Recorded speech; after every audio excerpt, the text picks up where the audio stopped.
오늘 같이 나누실 말씀은 골로새서 1장 25절에서 29절까지 말씀입니다. 같이 읽겠습니다. 내가 교회의 일꾼 된 것은 하나님이 너희를 위하여 내게 주신 직분을 따라 하나님의 말씀을 이루려 함이니라. 이 비밀은 만세와 만대로부터 감추어졌던 것인데 이제는 그의 성도들에게 나타났고 하나님이 그들로 하여금 이 비밀의 영광이 이방인 가운데 얼마나 풍성한지를 알게 하려 하심이라.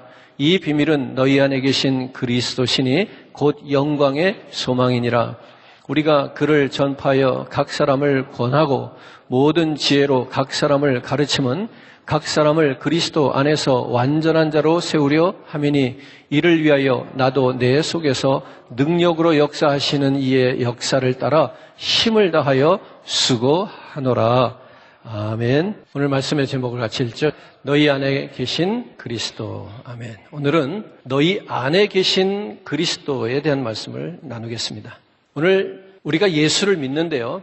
예수를 믿는다는 것은 어떤 것인가 하면 영접하는 겁니다. 예수를 영접한 사람을 가르쳐서 우리가 예수를 믿는다 이렇게 말할 수 있겠다는 겁니다. 예수를 영접한다는 건 그런 어떤 것인가 하면 자신의 마음의 문을, 이성의 문을 여는 겁니다. 그리고 우리가 이성으로 의지적으로 마음의 문을 열고 그 예수를 나의 구주로 믿고 그 예수를 내 안에 들이는 겁니다. 영접하는 겁니다. 이게 영접하는 거예요. 오늘 이 영접하기 위해서 마음의 문을 여는데 그것은 외부에서 강압적으로 열고 들어오는 것이 아니라 내 자아가 스스로 그 문을 열어야 된다는 겁니다. 그렇게 내가 그 문을 열고 내 안에 예수를 영접하면 그 사람을 가리켜서 믿는 자라 이렇게 말할 수 있겠습니다. 계시록 3장 20절은 이렇게 표현합니다. 같이 읽죠? 볼지어다 내가 문 밖에 서서 두드리노니 누구든지 내 음성을 듣고 문을 열면 내가 그에게로 들어가 그와 더불어 먹고 그는 나와 더불어 먹으리라. 오늘 이 말씀에 보면 예수 그리스도가 내 안에 계신 것, 그런 상태에 있는 사람, 이런 사람들을 가르쳐서 믿는 자라고 그리스도인이라고 표현할 수가 있겠습니다. 자, 오늘 우리가 내 안에 예수께서 거하신다는 사실을 인정하면서 두 가지 중요한 사실을 살펴보고자 합니다. 먼저 첫 번째로는 하나님을 내 안에서 찾아야 한다는 겁니다. 하나님을 어디서 찾으라고요? 내 안에서 찾으라. 이게 상당히 중요한 것입니다. 알면서도 우리가 쉽게 놓치는 것이기도 합니다. 예수 그리스도를 내가 영접했습니다, 믿습니다 해놓고도 예수 그리스도를 내 안이 아닌 내 밖에서 찾으려고 하는 시도를 우리는 서슴없이 하고 있더라는 이야기입니다. 골로새서 1장 27절 말씀 우리가 본문을 다시 한번 읽습니다. 하나님이 그들로 하여금 이 비밀의 영광이 이방인 가운데 얼마나 풍성한지를 알게 하려 하심이라. 이 비밀은 너희 안에 계신 그리스도니 곧 영광의 소망이라고 말씀합니다.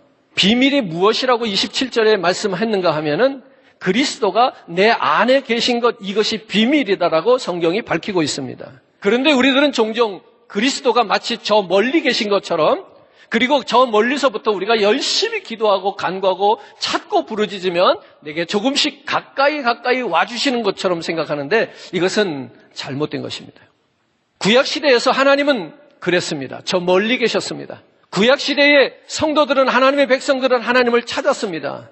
그리고 그 하나님이 저 높은 곳에 어딘가에서 그 사람들, 백성들을 향하여 다가와 주셨습니다. 사람들은 그런 하나님을 찾기 위하여 온 사방을 헤매고 다니기도 했습니다. 사람들은 하나님이 나타나시는 것, 찾아오시는 것을 두려워하기도 했고요. 하나님은 여전히 베일에 가려져 있을 때 더욱더 하나님답다고 여겼습니다. 그래서 하나님은 늘 신비로운 존재였습니다. 그러나 신약에는 다릅니다. 하나님은 그리스도를 통해서 자신을 계시하고 계십니다. 하나님은 그리스도를 통해서 우리에게 하나님을 보여주고 계시다, 이런 얘기예요. 그렇기 때문에 예수님이 무엇라고 말씀하시는가 하면 요한복음 14장 9절 말씀에 보니까 예수께서 가라사대 빌립아 내가 이렇게 오래 너희와 함께 있으되 내가 나를 알지 못하느냐. 나를 본 자는 아버지를 보았거늘 어찌하여 아버지를 보이라 하느냐, 이렇게 말하고 있습니다. 예수 그리스도가 이 땅에 사람들과 같이 계셨는데 사람들은 계속해서 예수께 아버지 하나님을 보여달라고 하니까 내가 너희와 함께 있는데 어떻게 아버지를 또 보여달라고 하느냐는 거예요. 그 얘기는 뭡니까? 내가 하나님인데 내가 너희와 같이 있는데 무엇을 더 보이라고 하느냐 이런 얘기입니다. 즉 하나님은 우리와 함께 계셨다는 이야기입니다. 구약시대에 하나님은 잠시 방문차 찾아오시기도 했습니다. 간헐적으로 나타나 보여주시기도 했습니다. 그러나 신약에서는 우리에게 찾아오셨을 뿐만 아니라 우리 안에 영원히 거하신다라고 말씀하고 있는 것입니다. 구약에는 오실 메시아를 예고하고 있습니다. 그러나 신약에는 바로 그 기다리던 메시아가 우리 가운데 오셔서 우리와 함께 살고 계시다, 거하고 계시다. 또 그 예수가 부활하여 승천하여 가실 때는 내가 가는 것이 너희에게 더욱 유익하니 그러면서 성령 보혜사를 보내주실 것인데 성령이 너희 안에 거하시겠다. 오늘 그 성령으로 하나님을 영원히 우리 마음속에 모실 수 있는 것을 밝히 말씀해주고 계십니다. 이렇게 구약시대에는 밖에서 안으로 끌어들이는 형국이었더라면 즉 하나님도 밖에서 찾고 하나님의 나라도 밖에서 이루어갔습니다. 사람들이 재물을 끌고 그 하나님이 계신 곳으로 찾아갔습니다. 그러나 신약에서는 안에서 밖으로 흘러내어보내는 그러한 형국입니다. 그러기에 예수님이 뭐라고 말씀하시는가 하면 요한복음 7장 38절 말씀합니다. 나를 믿는 자는 성경에 이름과 같이 그 배에서 생수의 강이 흘러 넘치겠다. 구약시대에는 사람들이 하나님을 찾았습니다. 그러나 신약에는 그분이 우리를 찾아오셔서 우리 가운데 거하고 계시다라는 이야기고요. 내 안에 거하시는 그리스도를 통해서 그리스도의 삶을 우리가 흘러 넘치게 할 수 있었다는 이야기입니다. 즉 밖에서 안으로는요 늘 받아서 우리에게 채워야 하는 것이었습니다. 그러나 안에서 밖으로라는 얘기는 내 안에 흘러 넘치는 것이 밖으로 자연스럽게 나타나는 것을 의미하고 있습니다. 과거에는 하나님이 이렇게 우리에게 인간에게 간헐적으로 찾아오시는 것이었지만 이제는 내 안에 계신 그리스도를 통해서 오늘 그 성령 하나님을 통해서 우리의 삶으로 모든 사람들에게 언제나 어느 때나 그리스도인이 있는 그 모든 곳 그들의 삶 속에서 하나님을 보이게 하셨다 이런 얘기입니다. 그러므로 이제 우리는 밖에서 또는 저 위에서 하나님을 찾을 것이 아니라 우리 안에 거하시는 그분을 발견할 수 있게 되기를 주님의 이름으로 축복합니다. 이것이 바로 구약과 신약의 엄청난 차이인 것입니다. 그래서 신약의 바울 서신들을 보면 밖에 계신 하나님이 아니라 자신의 안에 계신 하나님에 대해서 많이 강조하고 있습니다. 고린도전서 3장 16절의 말씀을 읽습니다. 너희는 너희가 하나님의 성전인 것과 하나님의 성령이 너희 안에 계시는 것을 알지 못하느냐. 한 군데도 있습니다. 갈라디아서 2장 20절입니다. 내가 그리스도와 함께 십자가에 못 박혔나니 그런즉 이제는 내가 사는 것이 아니요 오직 내 안에 그리스도께서 사시는 것이라. 이제 내가 육체 가운데 사는 것은 나를 사랑하사 나를 위하여 자기 자신을 버리신 하나님의 아들을 믿는 믿음 안에서 사는 것이다 하면서 사도 바울은 아내라고 하는 엔크라이스트라고 하는 이 중요한 개념을 우리에게 설명하고 있습니다. 그런데 우리들은 어찌합니까? 성경은 우리 안에 이미 그리스도께서 하나님이 함께 하시다고 하는데 우리들은 그런 하나님에 대한 관심이 없어요. 내 안에 계신 하나님을 느끼지 못해요. 내 안에 계신 하나님께 귀 기울이지 않아요. 그러면서 자꾸만 밖을 쳐다봅니다. 위를 바라봅니다. 여기 있다 그러면 여기 있는가? 저기 있다 그러면 저기 있는가? 그 하나님을 찾아다니는 것입니다. 이것이 바로 신비주의로 빠지는 유일한 길입니다. 지름길입니다. 사랑하는 성도 여러분, 우리가 말씀을 기억하시고요. 내 안에 성전을 이루신 그 하나님, 오늘도 그 하나님을 여러분들이 여러분 안에서 발견하게 되기를 주님의 이름으로 축복합니다.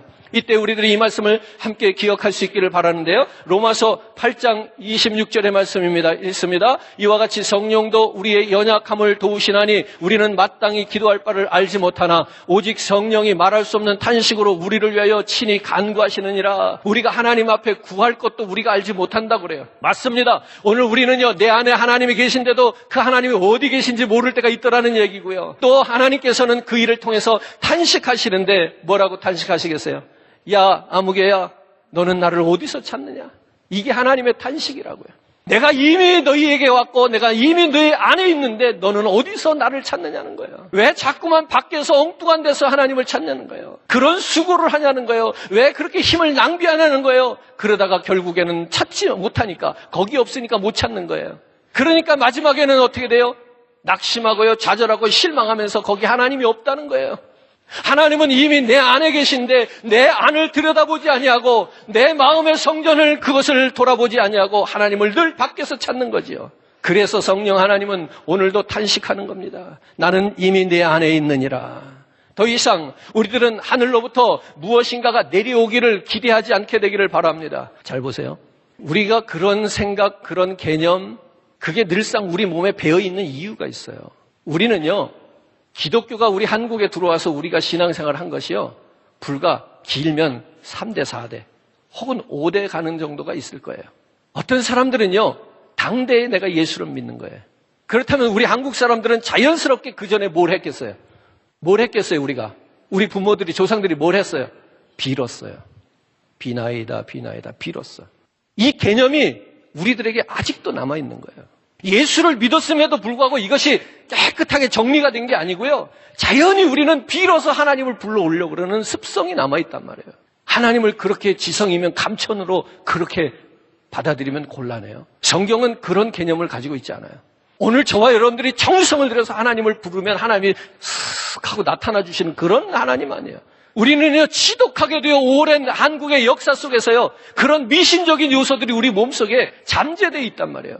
그러니까 당연히 하나님은 하늘에 계시고 하나님은 하늘로부터 내려오셔서 내가 기도하면 쫙 와주시고, 제가 오늘 성경 말씀을 여러분들에게 직접 보여드린 이유가 이거예요. 내 생각대로 예수 믿지 말자고요. 내 느낌대로 감각대로 예수 믿고 예수 찾는 거 아니에요. 이 땅에 온 인류의 역사가 시작된 이래에 모든 인류는요, 하나님을 찾았어요. 근데 아무도 누구도 어느 민족도 하나님을 찾을 수가 없었던 거예요. 자신을 믿지 마세요. 내 감동으로, 내 느낌으로 하나님을 찾을 수 있다고 생각하지 마세요. 여러분들의 지극정성으로 하나님을 만날 수 있는 길이 있는 것이 아니에요. 예수님이 여러분들을 찾아오시는 거예요. 예수는 이미 내가 그리스도를 믿을 때에, 영접할 때에 이미 그 그리스도는 내 안에 들어와 계신 거예요. 이것도 안 믿으면 도대체 뭘 믿는다는 거예요? 이게 안 믿어지면 그리스도인이 아니에요. 그리스도인이라고 하는 것은요, 그리스도와 하나가 되는 거예요. 연합하는 거예요. 우리가 앞에서도 읽은 갈라디아서 2장 20절 말씀처럼 내가 그리스도와 함께 십자가에 못 박히고 내가 죽으나 내가 죽은 것이 아니요 내 안에 그리스도께서 다시 사신 것이 되고 내가 살아도 내가 산 것이 아니요 그리스도께서 살아가는 것, 이것이 뭔가 하면 바울이 진짜 죽은 게 아님에도 불구하고 그리스도와 같이 죽었고요, 자기가 그리스도가 아님에도 불구하고 그리스도와 함께 자기가 살고 있다는 거예요. 이걸 뭘로 어떻게 설명하실 거예요? 내 안에 있는 그리스도가 아니고서는 설명이 불가능합니다. 오늘 이런 예수를 붙드시길 바랍니다. 이런 예수 만나야 하고요, 이렇게 믿으셔야 됩니다. 여러분, 이제는 내 안에 있는 그 그리스도를 찾자는 이야기고요, 막연하게 저 멀리 어딘가에서부터 내 기도가 크거나 내 기도가 깊거나 내 기도가 간절하면 찾아와 주시는 그런 하나님, 어리석은 하나님을 찾지 않게 되기를 주님의 이름으로 축원합니다. 내 안에 들어와 계신 그 하나님을 붙드시란 말이에요. 물론 아직 예수를 믿지 못하시는 분들은 그 예수를 영접해야죠. 그러나 그것도, 그 믿음도 주님이 주시는 선물이라고 그랬어요. 내 노력으로 되는 게 아니라는 거야. 그저 나는 마음을 열고 기다릴 뿐이요. 하나님, 나 예수 믿고 싶어요. 하나님, 내가 마음을 엽니다. 내 이성의 문을 엽니다. 내 사고의 문을 엽니다. 내 경험의 문을 엽니다. 자신을 부인하고요, 기다리는 거예요. 그리고 그 성령 하나님이 내 안에 임하실 때에 나는 이제 믿음의 사람으로 그리스도인으로 살아가는데, 그 이후로는 우리가 외부에서 하나님을 찾는 것이 아니라 내 안에 계시는, 내 안에 거하면서 나를 성전 삼고 계시는 바로 그 하나님을 저와 여러분들이 찾아가기를 주님의 이름으로 축원합니다. 고린도후서 6장 16절의 말씀을 같이 읽습니다. 하나님의 성전과 우상이 어찌 일치가 되리요? 우리는 살아계신 하나님의 성전이라. 이와 같이 하나님께서 이르시되 내가 그들 가운데 거하며 두루 행하며 나는 그들의 하나님이 되고 그들은 나의 백성이 되겠다고 말씀하십니다. 여러분, 내 안에 하나님의 성전을 삼기 위해서는 하나님이 계셔야 성전이 되는 거예요. 어디가 성전이냐 말이에요. 어디가? 솔로몬의 성전도 성전이었죠. 왜? 하나님의 법궤가 계셨기 때문이에요. 그러나 사랑하는 성도 여러분, 거기만 하나님이 거하시는 성전이었던 것이 아니라 구약에서도 보니까 하나님께서 호렙산에 불꽃으로 임하시는데 떨기나무 가운데 불이 붙었는데 불이 꺼지지 않아요. 그곳은 하나님의 임재를 상징하는 불꽃이었어요. 하나님이 거기 계셨어요. 그래서 그곳은 거룩한 곳이 됩니다. 그러나 실제적으로 거룩한 곳은 아니거든요. 그 광야는 짐승들이 지나가고요, 짐승들이 오물을 버렸던 그러한 땅이에요. 냄새나는 추악한 땅이에요. 그럼에도 불구하고 하나님의 불꽃으로 임하고 하나님이 거기 계실 때 그곳이 하나님의 거하시는 거룩한 곳이 돼요. 그때 하나님께서 모세에게 뭐라고 말씀하세요? 이곳은 거룩한 곳이니 내 신을 벗으라고 말씀하시는 거예요. 사랑하는 성도 여러분, 하나님을 모신 곳이 하나님의 전입니다. 오늘 여러분 안에 하나님을 모실 때, 그리스도가 계실 때 여러분들이 하나님의 전이 되는 거예요. 그러면 그 전에 거하시는 하나님을 찾자는 거예요. 왜 자꾸 하나님은 여기 계신데 다른 곳에서 하나님을 찾으려 하냐는 거예요. 내 안에 계신 그리스도는요, 우리를 통해서 사랑이라고 하는 것으로 증거하십니다. 오늘 16절 말씀이 뭐라고 하는가 하면요, 내가 그들 가운데 거하며 두루 행하여 나는 그들의 하나님이 된다고 그랬어요. 오늘 내 안에 하나님의 사랑을 품고 그리스도를 품고 살아갈 때에 내가 행하는 일들을 통해서 하나님이 어디 계신가를 사람들에게 밝히 드러내고자 하시는 겁니다. 그리스도의 십자가의 사랑이 오늘 믿는 자들 가슴 속에 있을 때에 하나님께서 그 사랑을 우리들의 삶을 통하여 표현함을 통해서 사람들이 하나님이 이 사람 안에 있구나 알도록 하라는 이야기입니다. 뿐만 아니라 우리 안에 거하시는 성령의 역사를 통해서 하나님의 능력이 있음을 알게 하라는 겁니다. 내 안에 하나님의 성령의 능력이 역사할 때에 그 역사를 통해서 많은 사람들에게 영향력을 미칠 때에 하나님의 능력이 이런 것이구나를 알게 하라는 거예요. 뿐만 아니라 우리가 말씀을 귀로만 듣는 것이 아니라 말씀을 마음에 새기고 내 안에 그 진리를 깨달아가는 은혜를 누리며 살아갈 때에 많은 사람들은요, 그 나의 삶의 활동을 통해서 나의 그 진리를 깨달아가는 모습을 통해서 저 안에 하나님이 있구나 알 수 있겠다는 얘기입니다. 하나님은 우리들과 같이 우리들 안에서 하나님을 나타내고 증거하는 일들을 함께 동역하기를 원하셨던 겁니다. 진리를 바울이 알았기 때문에 오늘 그는 연약하지만 그 안에 살아계시는 예수 그리스도로 인하여 하나님의 능력의 일들을 나타내면서 살았어요.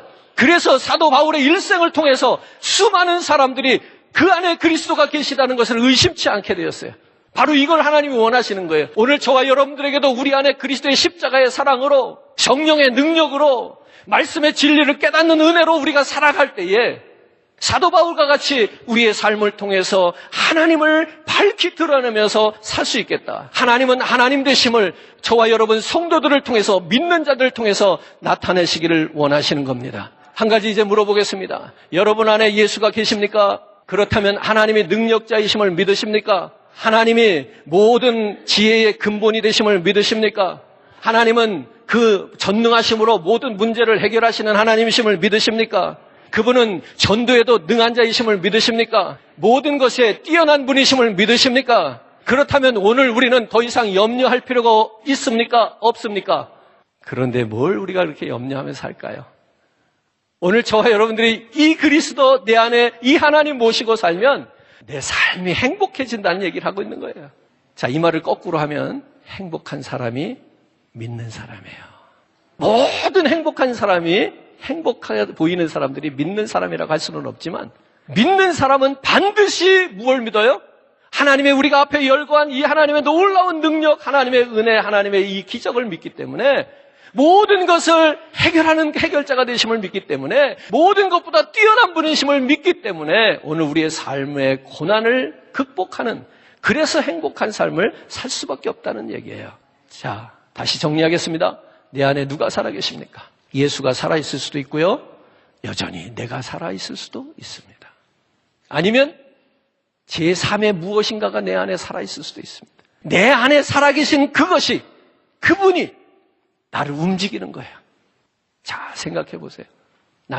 나를 누가 움직였나, 지금까지. 내 인생에 나를 움직인 것은 누구인가? 오늘 이 순간 나는 누구에 의해서 움직여지고 있는가? 그리스도인가? 나인가? 아니면 물질인가? 세상의 명예인가? 바로 그것이 나입니다. 내 안에 있는 그것입니다. 그것이 바로 나의 주인입니다. 다시 한번 갈라디아서 2장 20절 말씀을 같이 한번 묵상합니다. 내가 그리스도와 함께 십자가에 못 박혔나니 그런즉 이제는 내가 사는 것이 아니요 오직 내 안에 그리스도께서 사신 것이라. 이제 내가 육체 가운데 사는 것은 나를 사랑하사 나를 위하여 자기 자신을 버리신 하나님의 아들을 믿는 믿음 안에서 사는 것이다. 이 말의 능력이 뭘까요? 자기 멋대로 살지 않는다는 거예요.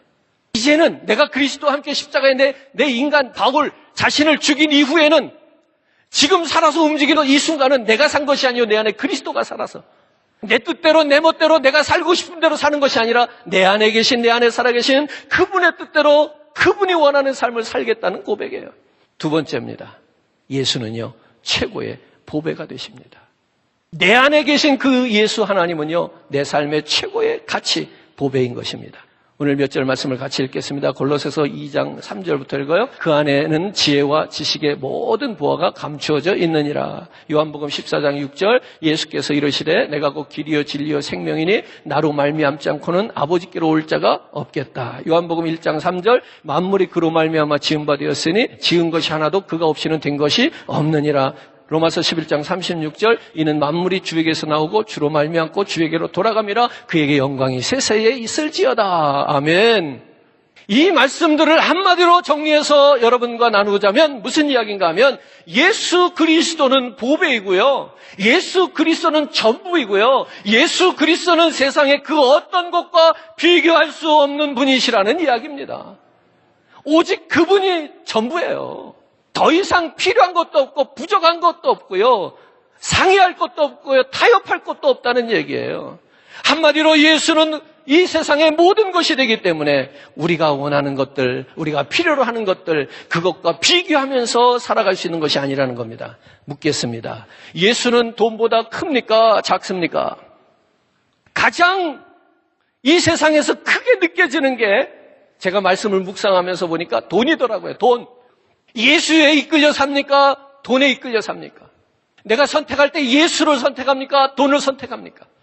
내 안에 예수가 계시고 예수는 전능하시고 모든 것보다 뛰어나시고 위대하시고 모든 문제를 해결하시고 다 채워주시는 능력자이심을 내가 모시고 있는데 그분보다 큰 게 있었어.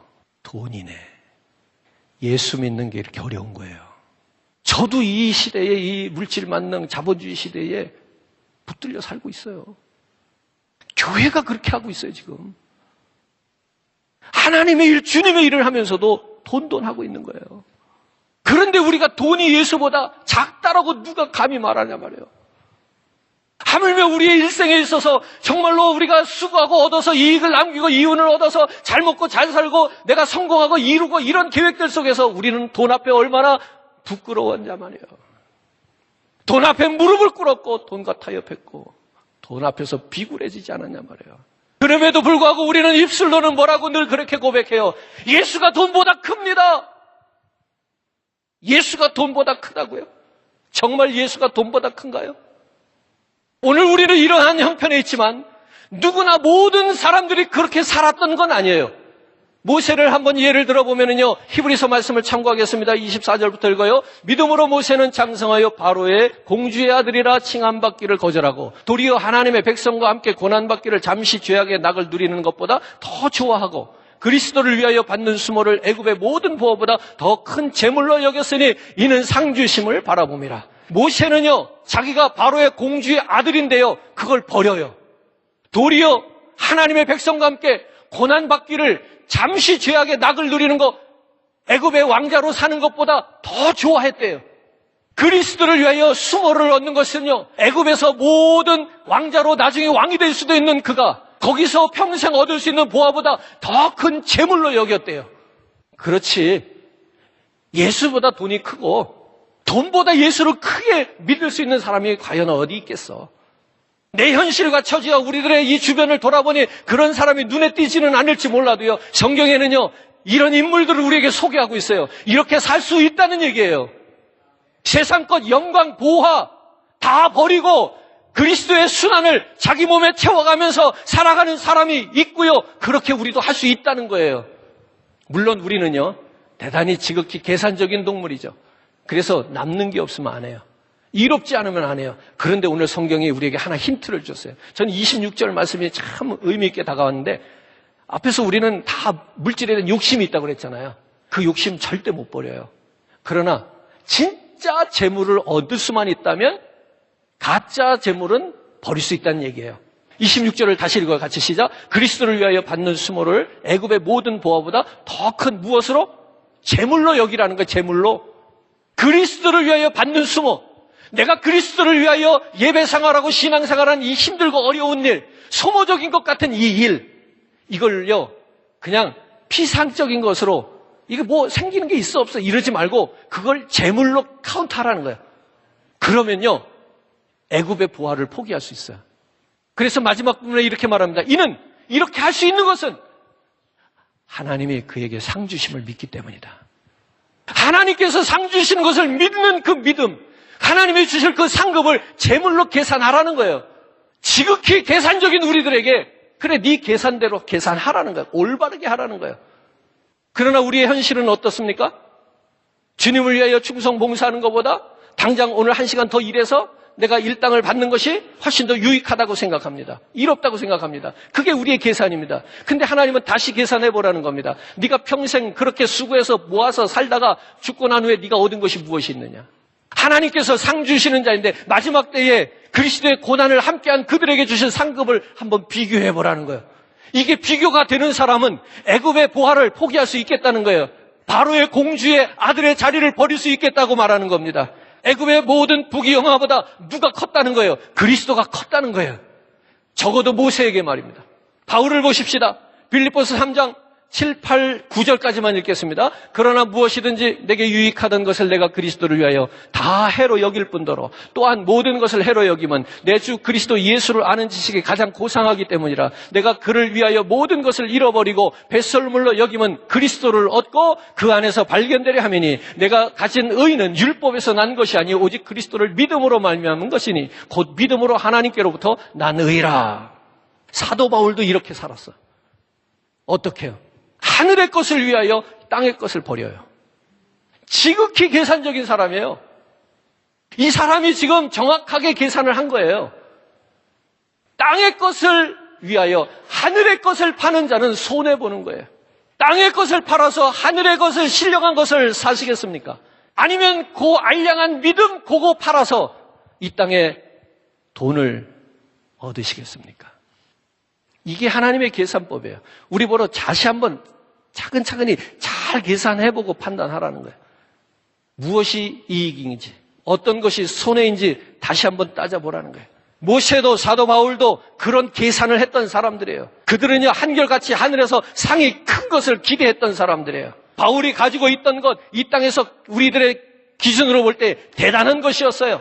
그럼에도 불구하고 그가 하늘의 것에 비교하면서 배설물로 여겼다는 거예요. 하찮은 것이 아니었어요. 그 당시에 사도 바울의 철학과 지식은 대단한 것이었어요. 그것으로 돈을 얻을 수 있었어요. 명예를 얻을 수 있었어요. 그런데 그리스도 앞에서 그걸 버려요. 아낌없이 버려요. 자기가 가지고 있던 것들은 무엇과 비교하니까 그렇게 하찮아졌어요. 그리스도와 비교하니까 하찮아졌어요. 그 그리스도는 어디 계셨어요? 내 안에 계셨어요. 내 안에 계신 그리스도와 비교해보니까 내가 지금까지 태어나면서부터 부모로부터 물려받고 내가 열심히 수고하고 익혀서 습득해서 배운 지식과 경험 다 배설물과 같은 것이 되었더라. 즉 이야기는 뭐냐면 내 안에 그리스도, 즉 그리스도가 보배였더라는 거예요. 그 예수 그리스도 생명의 보화가 되신 예수 그리스도와 내가 경험하여 얻고 수고하여 얻은 것을 비교해보니 이것은 그것에 비교할 만하지 못하다. 아주 배설물과 같다.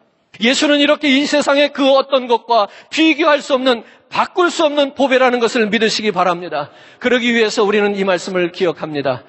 마태복음 13장 45절 46절입니다. 읽어요. 또 천국은 마치 좋은 진주를 구하는 장사와 같으니 극히 값진 진주 하나를 발견하며 가서 자기의 소유를 다 팔아 그 진주를 사느니라. 선택은 여러분들이 하시는 거예요.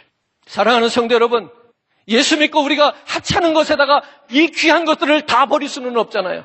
이 세상에 유한한 것들을 버려서 하늘의 영원한 것들을 소유하게 되는 저와 여러분들에게를 주님의 이름으로 축복합니다. 이제는 우리가 영접하고요, 그리스도를 시인하고요, 예수를 환영하고요, 그의 뜻에 순종하면서 예수 그리스도 중심된 삶을 살자는 거예요. 그 중심된 삶을 살 때에 내 안에 그리스도 보화를 가진 자가 되겠다는 이야기예요. 메사의 범사에 내 안에 살아계신 예수님을 생각하고 그 주님의 행하심을 믿고 오늘도 저와 여러분들이 그 주님과 함께하는 동행하는 삶이 되기를 바랍니다. 밭을 팔아서 보배를 사는 그리스도인의 삶이 되기를 주님의 이름으로 축원합니다.